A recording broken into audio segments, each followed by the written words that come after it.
Ben Jealous of People for the American Way has some ideas on how to deal with and put an end to vicious policing. Check it out, leave your comments, ding the bell, share it with your friends, and subscribe to our channel. I am so happy to have Ben Jealous back on the line with us. He is the president of People for the American Way and the PFAW Foundation. He's a visiting scholar at the Annenberg School at Penn State, former president of the NAACP, former candidate for governor of Maryland with our buddy Susie Turnbull as his running mate. PFAW.org is the website, and his Twitter handle is Ben Jealous, or People4, F-O-R.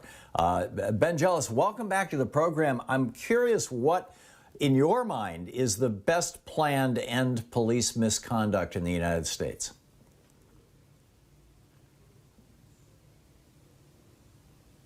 Ben? Oh, somehow he got taken off the board. There we go. Let me put you back on the air, Ben. I'm sorry. It's all right, Tom. Hey, so your thoughts on ending police misconduct in the United States? Well, first of all, I really yesterday was greatly relieved, by the verdict, and I believe what the verdict represents, frankly, is the success of multiple movements. The movement that the Floyd family launched for justice for George. It's the movement that resulted in Keith Ellison becoming the top prosecutor in Minnesota. It's the movement that was launched by the Rodney King case 30 years ago. And if you really kind of come down to it, frankly, it's also, the movement that started with the revolution in this country after the Boston Massacre. This country has been uncomfortable with authoritarian policing from the very beginning, and yet trapped, if you will, in a web of inertia. And our law enforcement historically kind of have 2 points of origin. One is the old redcoats, the old British colonial military, and the other is slave patrols. And none of that serves us well in the 21st century. And so our challenge at this moment is to, quite frankly, reimagine public safety and then reinvent it. The most exciting thing that happened during the trial, if you will, was day 3, miles away in Ithaca, New York. The town voted to replace their police department with a civilian-managed public safety department and to authorize that department to replace up to half of the officers over time through attrition with uniformed unarmed social workers, because they recognized that half of what they relied on the police department to do was frontline social work, and that people who are trained as officers aren't really trained well to handle social work. That may not be the solution in every community, but it is an inspiration for every community to press pause and say, okay, what do we really need here for all of us to be safe right now? Yeah, we're seeing that around the country. Here in Portland, if my memory serves me right, it's been a few weeks since I read the story in the local newspaper.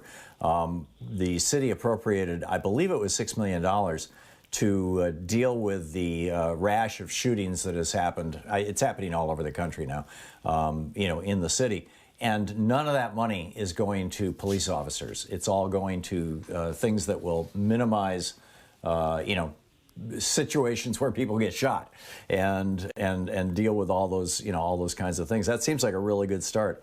I don't know if you read my op-ed this morning over at HartmannReport.com, but I pointed out that our policing really comes out of the British occupation forces and the slave patrols, and that it has always been kind of militarized and racist, and I was quoting the British instructions from 1829, I think it was, Robert Peel's suggestion on policing, where basically he said that police draw their credibility, their authority from the approval of the community, and we have largely lost that in the United States, to the extent that we ever had it. I mean, you've got obviously Andy of Mayberry kind of fictional stories about it, but how do we get that? How do we get to that point?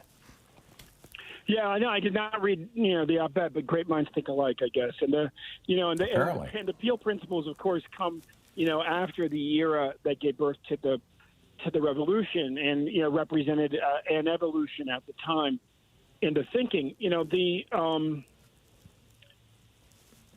this country, we are very comfortable with recognizing slavery as one of the foundational sins of America, whether it's the genocide committed against Native Americans or the enslavement of Africans.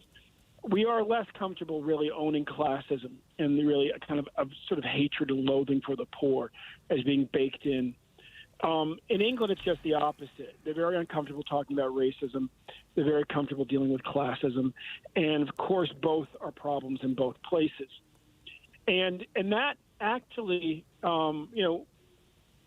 really, I think, ultimately speaks to why we can be so hopeful that we can build a national consensus to transform public safety, because the police, the most visible abuse, disproportionate abuse against black people, but they really just abuse the poor of all colors in a way that is profound.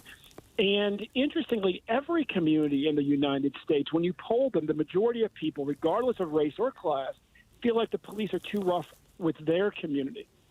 And what you're really getting into is that the deadliest problem in American policing is actually authoritarianism. There's a criminologist out of the John Jay School of Criminal Justice named Phil Goff, years ago when he was at UCLA, did a study, looked at officers, live subject testing, real officers who rated high in authoritarianism but low in racism, implicit bias, or high in racism but low in authoritarianism. And then presented him with a black man wielding a stick, appearing to be both dangerous and mentally deranged. The one who was racist but chill, if you will, not authoritarian, talked the guy down in 3 minutes. The one who was authoritarian but not racist, probably had a rainbow of friends, shot him in 15 seconds. And so, when you look at Minneapolis, what we often forget, and I would say at our peril, is that in between George Floyd and Philando Castile, or Philando Castile and George Floyd chronologically, a white woman was killed by a black officer. Why was she killed by that black officer? Because she did not comply with his commands. Now, why didn't she comply with his commands? Because she was having an epileptic seizure. And he shot her multiple times through the windshield of her car while she was having a seizure because she did not follow his commands.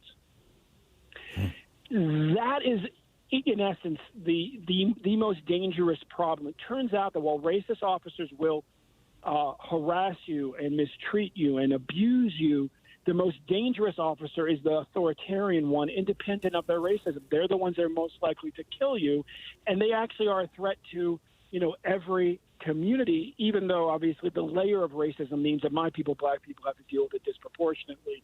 And so I think we as a country really have to have the courage to just step back and say,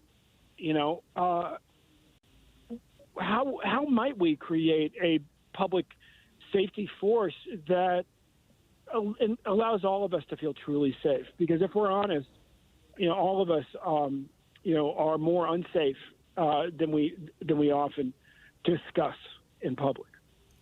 Right. And how do we filter out? We have 30 seconds to a hard break here. How do we filter out authoritarian officers? Using psychological tests appropriately. Going back to the city of Ithaca, they've been a lab on this for a long time. Cornell University's there. 7 years ago, they began testing every officer for authoritarianism. It weeds out 75% of the officers who meet every other test. 3/4 of them are too authoritarian. Turns out policing often attracts people who are bullied as children, and they want to be in control, and you got to weed them out.